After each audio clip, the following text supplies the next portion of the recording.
Hey guys, Happy Splasher here. Good morning. So right now we're going to continue with our pit run this week, so yeah, let's check it out. Currently we're on this boss here, Noir Heavenclaw. Let's take a look at his skills. So whenever an ally block is triggered, it will give an attack boost to allies. Every third turn we'll we'll deal damage to 2 random lines, and then on the 6th turn we'll deal damage to melee enemies. Okay, a couple of things. First, they will have block, and when block triggers, that means that whenever we attack a hero with block, they are going to get an attack boost to their heroes. So we want to make sure that we clear out heroes with block, and then also prepare for the heroes with the boosted attack. On the 3rd turn, we'll take damage to 2 random lines, so we want to make sure we have heroes that can take the damage, which either means high health, or heal, or mental shield, immunity, any type of sort of protection.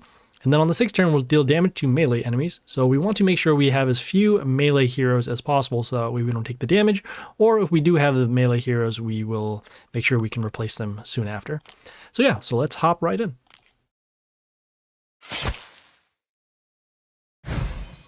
Oh, let's turn off the auto there.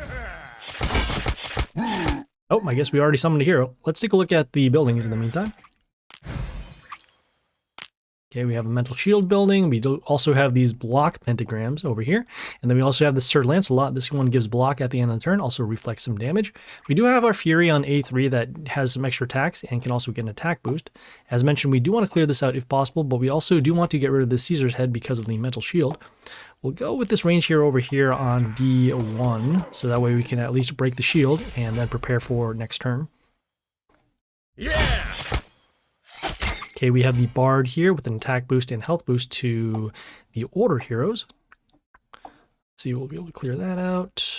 I'm going to go with our damage skill because I do want to stop the reflect damage from the Sir Lancelot. Our Omnaraki here is giving extra attack to 2 of our melee heroes at the end of the turn, and that'll help us deal some extra damage. We have our Count Vlad, which is dealing some vampirism damage at the beginning of the turn, which is nice. We also have this Bravi Deadly Blade, which, let's see, deals extra damage to our Warlord whenever we're attacked, and also deals damage to our range hero. Nothing quite yet. We're actually going to have our Soulbinders for next turn, so in this case, I think we're just going to block this hero with the Flight for now.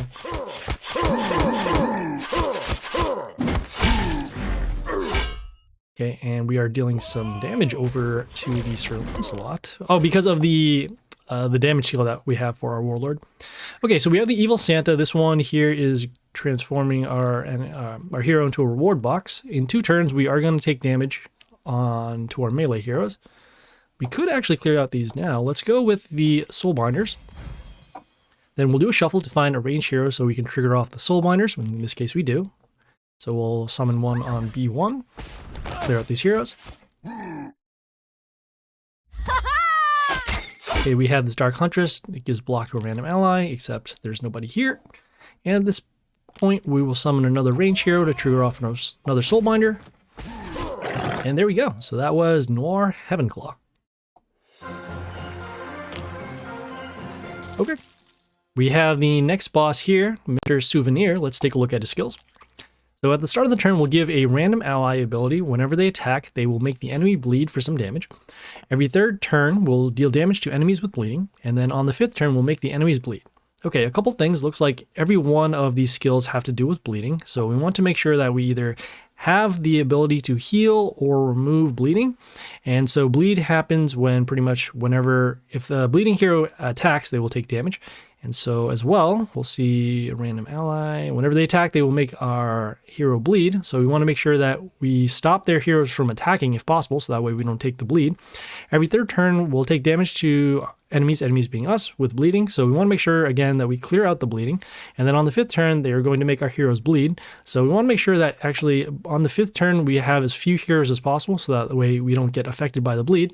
And then afterwards, we can summon more heroes and then not have to worry about the bleed so much. Okay, so yeah, let's hop right in.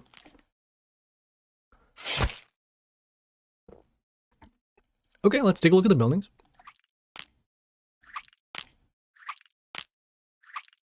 And I'm going to start with this Deadlord over here on D3 to get some zombies to clear out these buildings, and then also just go for some damage to the Warlord. Okay, we have this Kellhorn here. This one gives bleed, and then also will heal themselves. In this case, let's see. Wonder if this will be enough. bleeding. I'll still be wrong. Okay, I'm gonna go with the range hero over. Let's go with the range hero over here on B1. This Tengu will slow down the enemies, setting their attack to 1, and then we'll also get an attack boost whenever a nature ally shows up on our side. Okay, we have the Madam Agony transforming our wounded heroes into these crystals. I do want to clear this out, so let's go with... I'm actually going to go with the damage skill, so that way we can push more damage over to the Warlord. Okay, you can see we have a little bit of bleeding happening to us. Actually, no bleeding, it's just the damage from... I guess that. Okay. So we have the Deep Maw here. This one gives toxin to our heroes in the line. Also, we'll get an attack boost to allies. We'll keep going and actually go with this Butcher here on B3. We'll set the health of this hero to 1 so that way we can just attack and deal more damage to the Warlord. Okay, we have this Dominus the Swarm King. This one has extra attack and regeneration because of the event center happening. And then also, let's see, we'll get a health boost.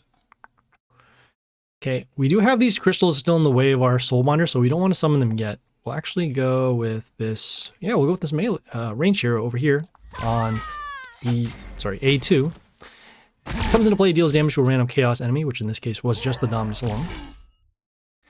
Okay, at this point now, should be all set. We have the Demon the Ripper here. We'll set the health of 2 of our heroes over to 1.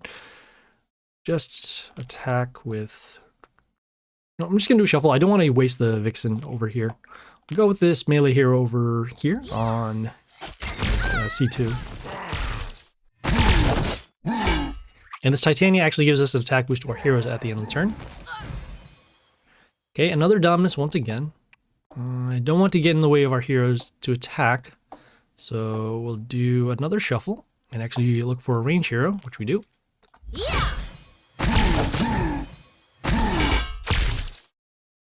And I actually want the Dominus to clear out these crystals if possible, but we don't.